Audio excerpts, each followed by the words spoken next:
What's up, Chennai? I'm calling out all you. Why am I so handsome? Oh, that's a nice compliment. Thanks. Because I did my hair.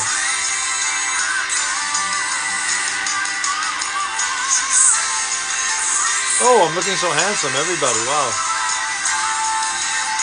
Thank you, everybody. I'm flattered. I look the same every day. Today, I just did my hair a little different. I'm glad you noticed. I also have a little bit of a beard. You're listening to some music first. All right. We are done with that.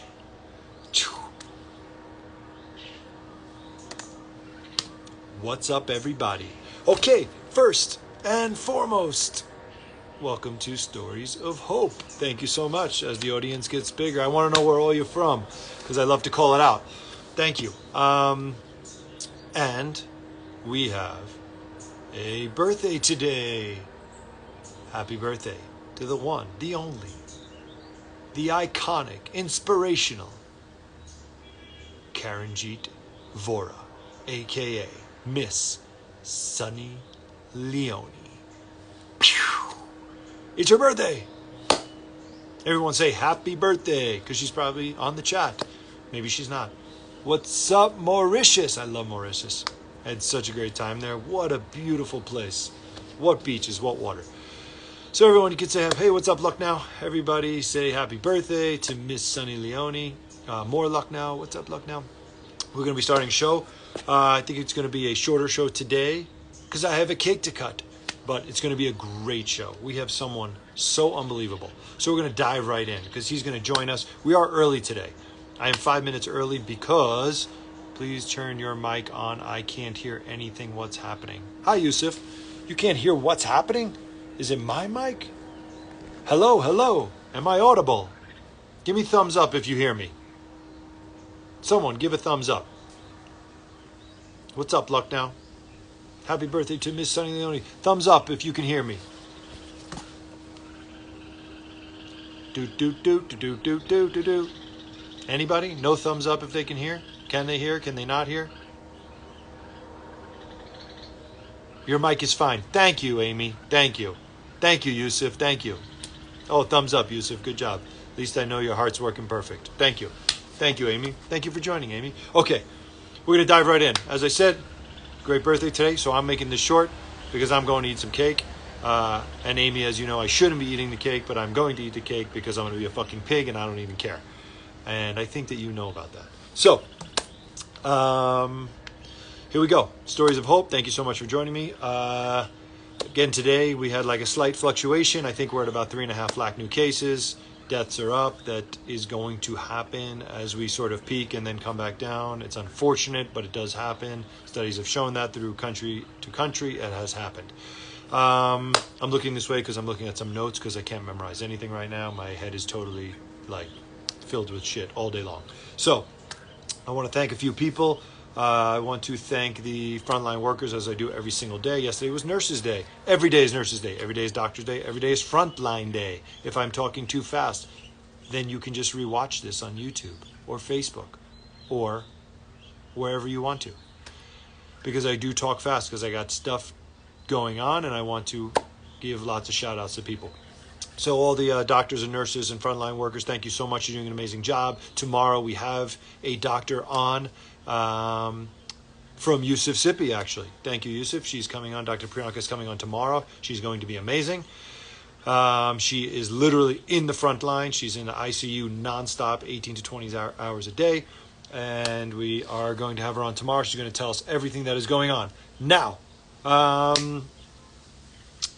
of course, journalists. Every day I give a shout out to journalists. They're amazing. They're on the front lines as well. They are frontline workers. They're doing a crazy job. They're tracking and giving the correct information, which other people are not giving.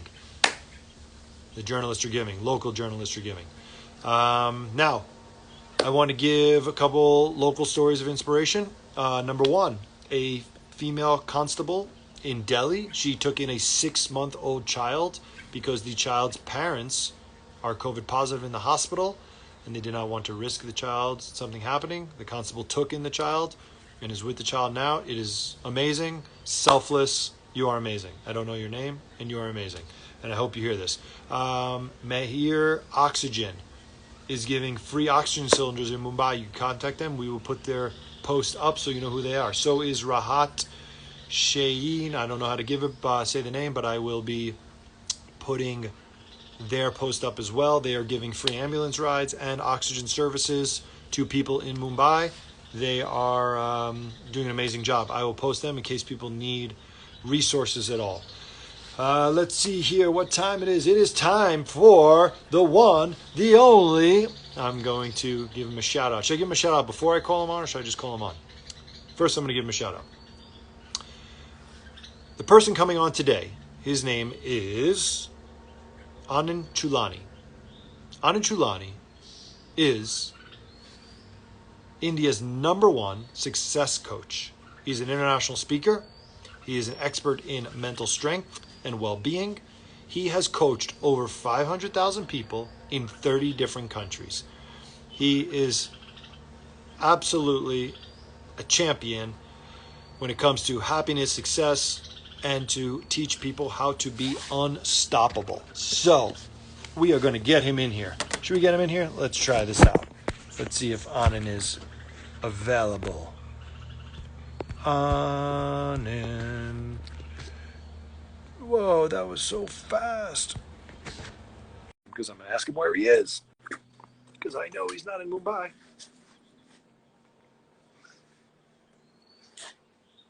We are waiting for Anand Chulani, and he is going to give us amazing information. So as I said, he already is an international speaker, and he is great at speaking. Me, I'm just kind of winging this. I'm freestyling it, so I'm improvising. There he is! Hey guys, hey man, how you doing? I just gave you the greatest introduction. You probably didn't hear it. Oh, I appreciate the introduction. I'm very, very grateful. Say hello to everybody. Hey guys, nice to meet you. Good to meet the fans. It's an honor to be here today. Really bad. I'm going to make you feel bad first. Where are you? I'm in Dubai. Oh, poor you. I know. Very, very poor me. But I think like you, I was stuck outside of India. You know, I came here for a 3-week trip with my wife, and then it's ended up being now, for 2 months. Yeah, and you'll probably be there at least another month for sure. Yes, I think it looks like that. It looks like that. So I'm honored to be here today. I'm grateful for all the amazing work that you do and for a chance to help people right now. Thank you. And I tell people every day, I start my show saying that I'm not a talk show host and I'm not a speaker, but you're like a professional speaker. So, yes, you're going to just be like launch padding this and it's going to be amazing. And I'm going to try to keep up with you. So we're going to dive right in. This is Stories of Hope. Every day we share different stories, different people come on. And of course they express whether they have resources or what they've been doing or how to help people. Could be fitness, mental health, nutrition, whether they have they get people oxygen beds, oxygen or ICU beds, resources, anything at all. We have so many people donating meals. Now, I came across your profile. You are amazing. You've been doing this for how many years? Almost 20 years now. Almost 20 years, 30 countries, 500,000 people. That's like, that's like, you should sell tickets to a stadium. That's like amazing. You're very great. My first gig was was actually with Palestinian and Israeli youth who were being influenced to become suicide bombers. That was my first gig I ever did. And now it's been 500,000 people I've worked with from 30 countries. My target is 1 billion. My target is to help as many people as I can and help them out of suffering. I am sure. So do you do like large speaking engagements, or this is just a lot of one-on-ones? I do everything that it takes. I've spoken to audiences of 10,000 plus. I've spoken to audiences of 1 person. So I do one-on-one coaching. I do family coaching. I do business coaching. I also speak to whoever needs. And it depends. Some are paid. I'll do for obviously my work is as a professional speaker, but some I'll do unpaid because I want to just reach people. Last year we started something called Unstoppable Under Uncertainty for kids, and we had I think over 100 kids just coming on from across the globe. Oh, I love that. Every Saturday is a way to just help people. Now that I'm a parent, I totally love that. Before I did. How old are your kids? I have twin boys that are 3.5, and yes, you're going to be like, yes, that's crazy. And then I have a daughter that's 5.5, and I had them all in one day. My Oh my daughter I God. adopted in India, and my boys are through surrogacy, and all in the same day. Amazing. What a Amazing and gift. great, as you probably. Amazing. You've definitely inspired me for the day now. I don't even know how I don't have more gray hair. It's actually like that could be some kind of like I don't even know because I don't even get it because as you know, how many children you have? One or two? I have no biological children of my own, but I've worked with over 100,000 kids, so I Okay, always have enough to 100,000 stress me children. out. That's already enough to stress me out. So I want to know, how did you begin this? Like, what made you go into this? Did you go to school for this? Well, I think, well, okay, I'll give you the formal story and the informal Okay. story. The formal story is I trained under a guy called Tony Robbins. I trained under him Wow. and worked with him for 3 years. And then he put me out there and said, now work with people. The first gig I did was Palestinians and Israelis. Informally, how I started when I was 5 years old. My parents were arguing, and I went into my mother's room and said, look, Dad doesn't mean what he's saying. Actually, this is what he means. And then I went into my mom's room and the other way, and I said, listen, they don't mean what they're saying. And I basically became a coach to my own parents at the age of 5. And they both looked at you and were like, what kind of 5-year-old are you? I know. They're like, look, here's a G.I. Joe. I'm like, no, it's okay. I want to like bring families together, you know? Who is this nut? That's incredible. That's very funny.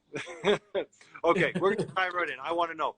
I'm going to probably guess, because I do ask what makes you want to do this, but I'm sure seeing people's achievements just makes you want to keep doing this, because that's like this many people. To me, it's very simple. It's very simple. I want to help people get out of suffering. That's my primary goal. I've gone through suffering in my life in a high level. I was a kid that was, highly bullied and teased and racially abused when I was 13 years old for 5 years and got depressed and even suicidal in my life. So I know what pain's like. I know what suffering's like. So I want to help people get out of suffering immediately, not 3 years later, not sit on a psychiatrist, couch and sit there and tell stories of your past, but actually practically be able to shift the quality of someone's life. And then the second thing is not just getting them out of suffering, but I love that feeling of seeing the light in someone, of seeing them own who they are, of seeing them discover their power, of seeing them discover what they're really capable of in this world. That, to me, that joy, that kick I get from that, of helping people out of suffering and helping people find who they really are and find the champion within them, that's the joy. The money is the transaction, but that's why I do it. Absolutely. That is amazing. So that brings me to something. Now, you said you go to schools, because I'm originally from the US, and something huge in the West, and I don't know in India. My kids are all in school in India. I'm sure it takes place in India, but bullying is so crazy in schools and in the West, driving people obviously to be suicidal, depression. Yes. When you go to schools, is this what your main topic is? It's one of the topics. I mean, of course, a lot of schools in India, they want to talk about high performance and all those things. But when you get underneath it, you find out that, look, I was a kid that was voted least likely to succeed at the age of 13, was lowest classes for everything. And then I go to Georgetown University in America, and I suddenly graduated with 3 degrees with honors. I didn't become a smarter kid. I just became a more confident kid and a happier kid. And I think that's what people forget is, if a child's happy and confident, anything's possible. You can throw 100 tutors at a child, but if they're not happy and confident, they're not going to take advantage of that. And your self-worth, your self-happiness drives your success rather than the other way around. We've all been taught success will give happiness, but I think it's happiness actually gives you success. I think you're absolutely right. I agree. And when I work with kids, it's the same thing, which is bullying. One story I'll quickly share with you.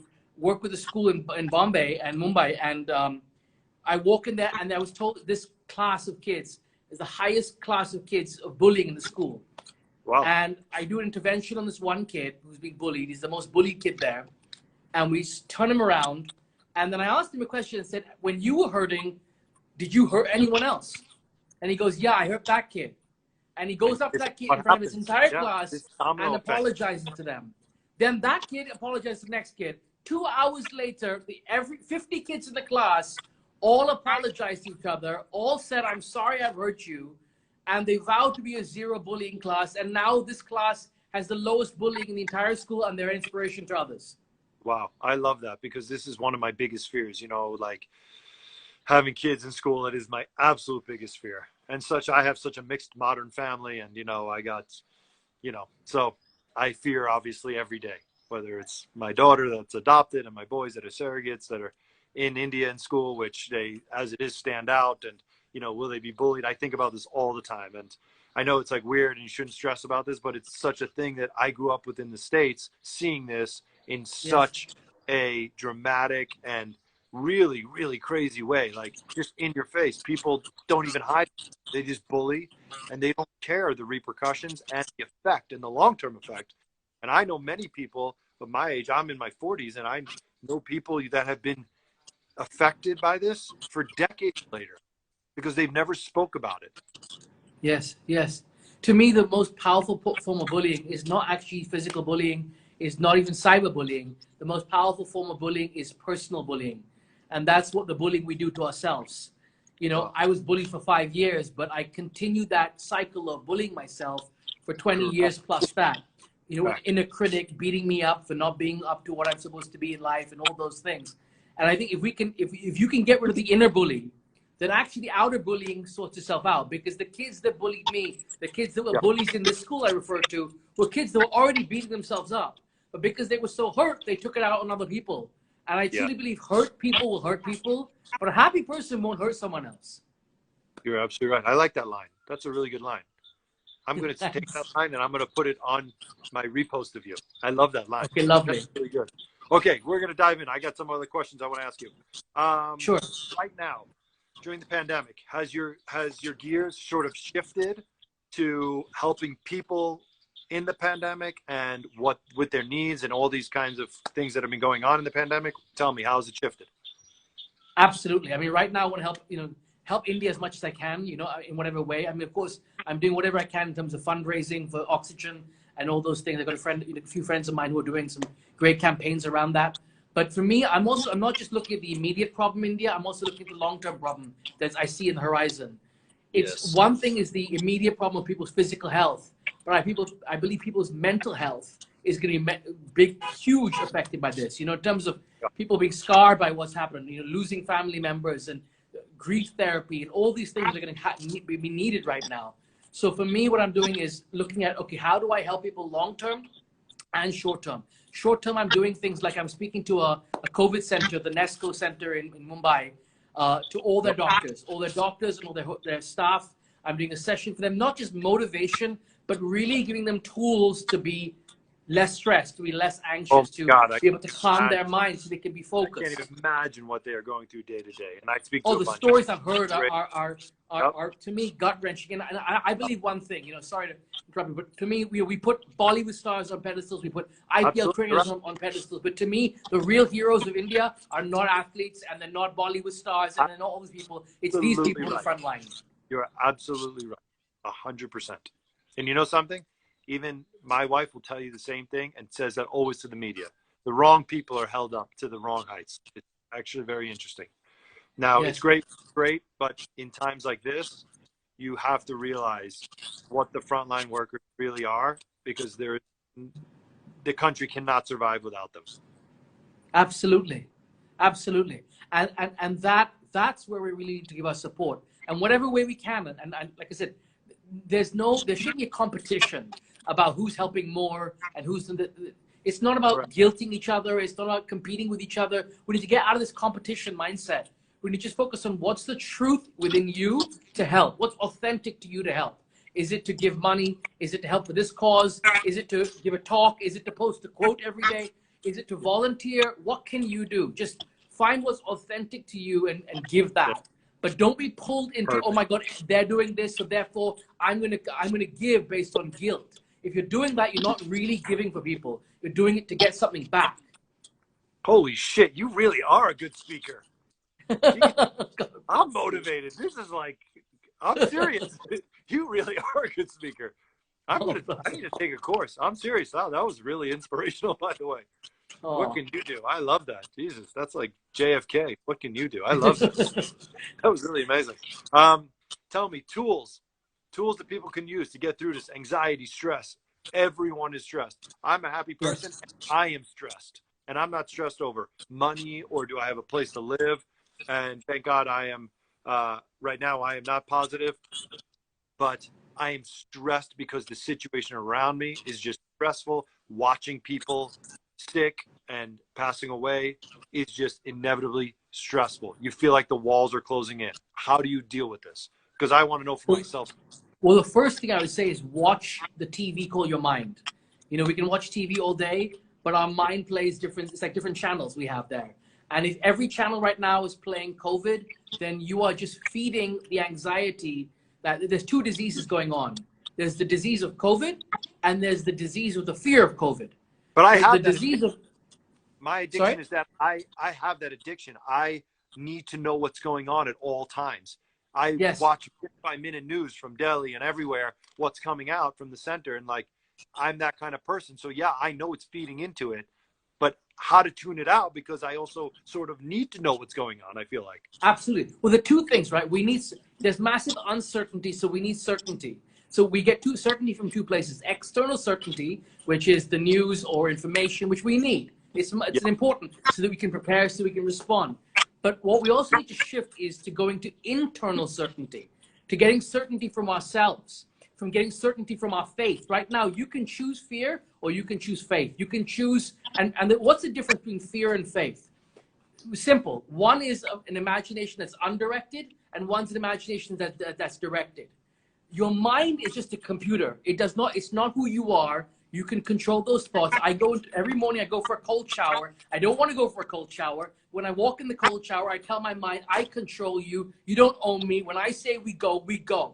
And I command it. I direct it. And I think that's the thing people can get right now, is to really learn to control their mind and to control the channels. And one of the things that'll help you is to look at the future. People are so stressed right now because they cannot see a future. All they see is destruction and pain and suffering around them. But create a powerful future for yourself that gives you inspiration, power within yourself to want to live, to want to go forward. If you know someone who's COVID positive right now, the biggest thing you can do is connect with them. You know, we go to hospitals and everyone focuses on death and this and all that. Focus on life. I've worked with someone once where the person was in a coma, and I got their family to record messages of them saying, you know, we cannot wait to see you, we cannot wait to meet you, you're going to have grandchildren, and play that on loop for 24 hours around that patient. Yeah. And I got the staff to also come that positive place. That person was able to come out of a coma because the subconscious mind is so powerful. If we can activate it, we can shift this. And again, I'm not downplaying the COVID, but I am saying let's immunize ourselves against fear. Let's build a mental vaccine. And I'd love to give you one tip on how to do that right now. So if you if you do it with me right now, just put your thumb where your left hand is, right on the pulse point. Oh, my thumb. Okay. And just sit up straight and close your eyes and take a deep breath in, deep breath out. Take a deep breath in, deep breath out. Keep your eyes closed the whole time. And I want you to think about a time in your life where you were healthy, where you were happy. Visualize that moment right now. See it, hear it, feel it. Be in that moment right now. Sit with that level of strength that you had in your body, that confidence. And now remember a time where you showed courage, where you went through a difficult time in your life, but you showed courage. You showed there was strength within you. Remember that time. See it, hear it, feel it. Sit the way you were sitting when you had courage.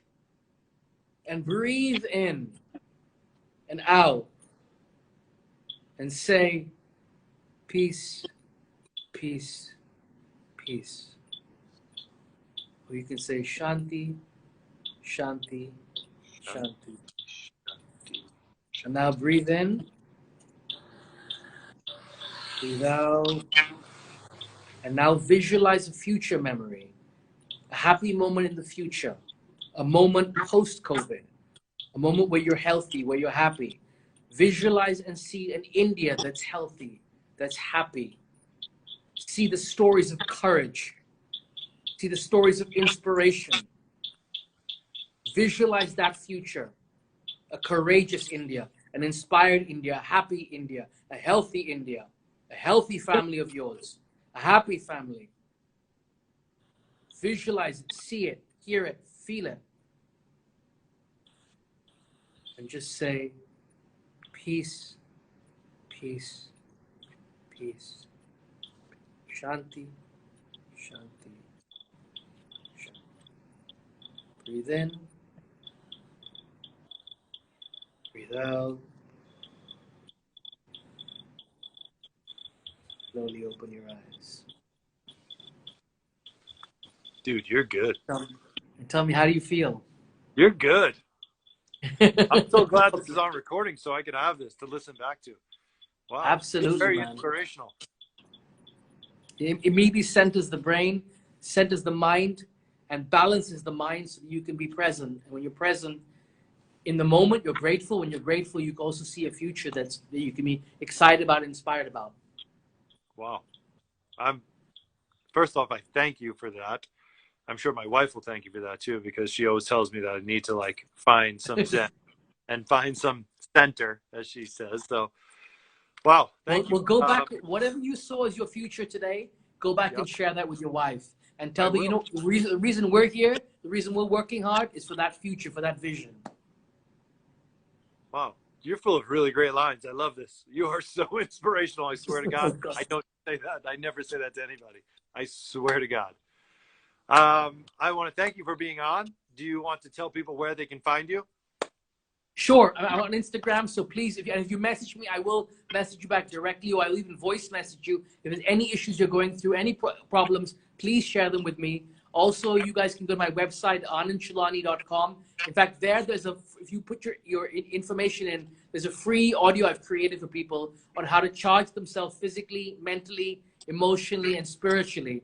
So if you go there, you'll get that audio. Just put your name and email in it, and my team will send you the audio. It's 20 minutes, literally how you can charge all 4 batteries of yours each day. I love it. Thank you so much. Thank you. I hope you stay safe, and I'm sure I will see you when you are in Mumbai, as I'm in Juhu. Yes. I don't know what part of Mumbai you stay in, but I will see you then. I'd love to come with you. Yes. Thank you so much. Thank you for your time, and we'll be reposting this and making sure all your links and everything is out so people know where to find you. And I wish you all the best. Thank you. Thank you. You're doing amazing work, and God bless you. Thank you so much. Thank you. Thank you. Enjoy. Thank you.